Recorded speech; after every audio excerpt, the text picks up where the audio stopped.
Silence. అరే phone మాట్లాడు. ఈరోజు హలో మణిమాల సుజాత సైలెన్స్. ఎన్నో రోజుల కళ, ఎన్నో రోజుల ఎదురు చూస్తున్నటువంటి రోజు మరి ఈ రోజు మనమందరం కొద్ది మంది పైన కానీ ఇక్కడ కలుసుకున్నాం. దీనికి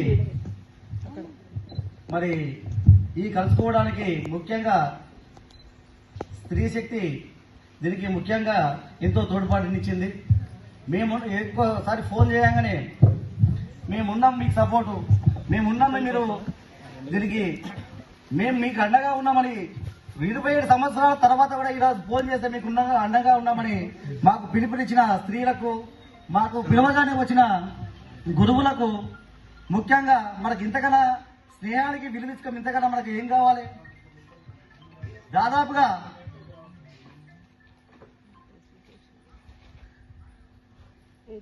దాదాపుగా మనము చదువుకునే రోజులల్లా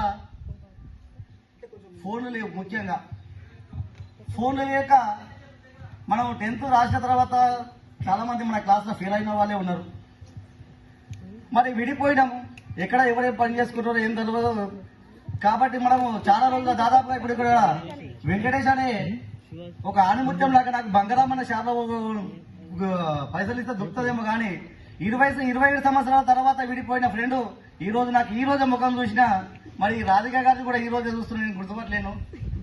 అంటే మనం ఇది ఎంతో సంతోషకరం, ఎంతో మనము ఈ రోజు చేసుకున్న పుణ్యమే.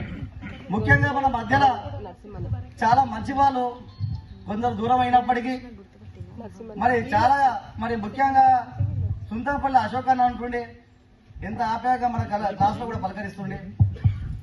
కాచారం యాదగిరి, డి శేఖర్, ఇంకా వీళ్ళు ఒక్కోసారి గుర్తుకొస్తుంటే చాలా బాధ అనిపిస్తుంది. వాళ్ళు కూడా ఈ రోజు ఇక్కడ ఉంటే మళ్ళా ముఖ్యంగా కవగూడెంలో రాకేష్ లాస్ట్ ఇయర్ మనం ఎంతో కలవాలని ఆయన కష్టపడి మరి మన అందరినీ మూవీలను కల్పించిన తర్వాత ఒకసారి అమ్మపల్లకడగా కల్పించిన వ్యక్తి కూడా అతనే. కాబట్టి రాకేష్ కూడా మన మధ్యలో ఉంటే ఎంతో మంచిగా ఉండే. అయినప్పటికీ వాళ్ళకు కూడా కృతజ్ఞత స్వభావంతో ఇక్కడ ఏ రోజు ఉన్నా కానీ ఇక్కడ మన అందరినీ చూస్తున్నానని నేను భావంతో మీతో మాట్లాడుతున్నా. ఏదేమైనప్పటికీ మన మధ్యలో లేకపోవడం బాధాకరం. అయినా మనం ఇక్కడ ఉన్నందుకు, మనం కలిసినందుకైతే నాకు చాలా సంతోషం అనిపిస్తుంది.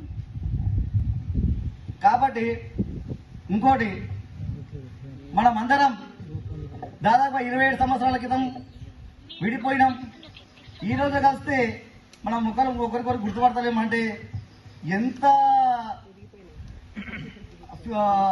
టెక్నాలజీ లేనివి టైంలో విడిపోయినందుకు మనం కలవలేమని బాధపడుతున్నాం. నేను కూడా మరి చదివేటప్పుడు మరి కొద్దిగా వెనక ముందు ఉంటుంటుంది కాబట్టి మనం కూడా ఒక గవర్నమెంట్ జాబ్లలో లేకపోయినప్పటికీ కూడా ఇప్పుడు ఉన్న స్థితి కూడా మనకు తల్లిదండ్రులు, నా తల్లి నారాయణ, నా తండ్రి నారాయణ, నా తల్లి రామలమ్మ కాబట్టి ఆ రోజు ఒక ఆశతోటి, ఒక ఆలోచనతోటి నన్ను స్కూల్కు పంపించారు. నా కొడుకు ప్రయోజకుడై మమ్మల్ని కూడా చక్కగా సాధాలని ఆ రోజు కళ్ళగాని మమ్మల్ని స్కూల్గా తోలిస్తే ఈ గురువుల చేతిలో పెట్టారు. మరి ఆ గురువులు మనకు సమాజంలో మన తల్లిదండ్రులు ఆశతోటి పంపిస్తే మనకు ఈ చదువుల తల్లి ఈ గురువులు సమాజంలో ఎట్లా బతకాలి, ఏం చేయాలని మనకు ఈ గురువులు నేర్పించారు. కాబట్టి ఈ రోజు మనము ఎక్కడ పోయినా, గ్రామంలో ఉన్నా, ఎక్కడ ఈ సమాజం మనకు విలువిస్తుందంటే మనం మాట్లాడే మాట విధానం బట్టి, మనం చేస్తున్న పని బట్టి, మనం పోతున్న పోకడ బట్టి ఈ రోజు సమాజం నుంచి మనం మంచి బ్లెస్సింగ్ ఉన్నాయంటే ఈ రోజు మరి ఈ గురువులు మనకి ఏదైతే నేర్పించారో వాళ్ళ నడవడిలో మనం నడుస్తున్నాం. కాబట్టి ఈ రోజు ప్రతి ఒక్కరు ఎటు పోయినా, నువ్వు ఎటు 4 దిక్కులా చూసినా మనకు ఉన్నంత వరకు బ్లెస్సింగ్లే ఉన్నాయి, మర్యాదలే ఉన్నాయి. అంటే ఈ గురువుల పుణ్యమని మనము భావించడం తప్పదు.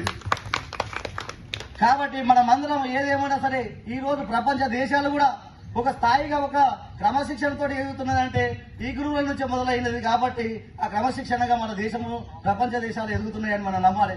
గురువు లేనిది మనం ఏం సాధించలేం. గురువు ఒకసారి ఇక్కడ మరి లీలాకుమార్ టీచర్ మనకు లేకపోవచ్చు. నేను ఒకసారి ఆఫీస్ రూమ్ లోకి పిలిస్తే అక్కడ మేడంకు టీచర్ నాతో పని పడి నన్ను పిలిస్తే ఏదో అడిగితే నేను మాట్లాడకుండా అంటే ఏంది మేడం అనకుండా అంటే నన్ను పిలిచిన మేడమే నన్ను కొట్టింది కట్ట తీసుకున్నారు రౌండ్ కట్టి ఉంటుండే. అంటే క్రమశిక్షణ అనేది లేదు మనకు.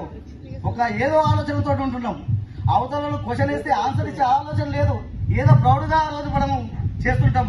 కాబట్టి ఆ బెత్తం దెబ్బలేని కాదు. ఈ రోజు సమాజంలో ఎట్లా బతకాలి, ఏ రకంగా బతకాలి, ఎట్లా ఉండాలని ఆ బెత్తం దెబ్బ ఇప్పటికి చూపెడుతుందంటే ఆ సమాజం ఇచ్చే గౌరవమే ఆ బెత్తం దెబ్బనే నాకు చూపెడుతున్న మార్గం అని నేను భావిస్తున్నా. నాకు ఇద్దరు కుమారులు, పెద్ద కుమారుడు ఉన్న 10th అయిపోయింది, చిన్న ఆయన ఇప్పుడు 9th చదువుతున్నాడు. మాది కవగూడెం. నా పేరు మురళి. నేను పూర్వ విద్యార్థులు సంతోష జ్యోతి గారికి స్వాగతం, సుస్వాగతం.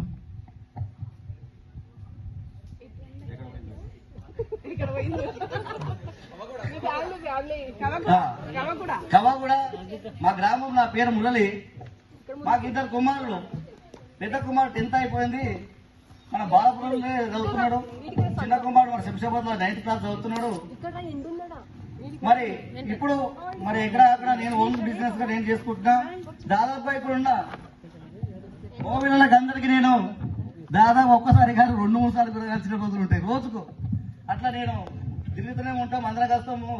బాగా ఇప్పుడు మాకు ఇక ముఖ్యంగా మేము కలుస్తూనే ఉంటాము. కలవని వాళ్ళు కూడా వచ్చినందుకు సంతోషం.